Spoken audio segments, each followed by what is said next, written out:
For me, it's the diversity in the approach and the way that the approach has grown and evolved and developed so many brilliant new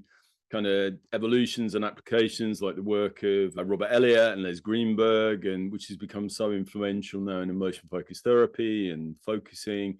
And also what's so exciting is the way that the classical approach, the more original Rogerian approach that I'll be talking about later, has also such a kind of distinctive flavor. There's a lovely tapestry,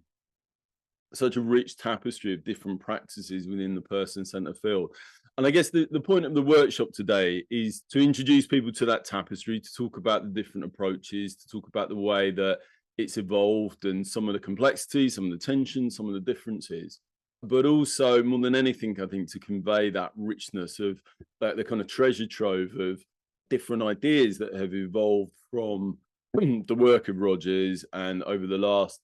almost century now, coming up to a century, that have made such a difference.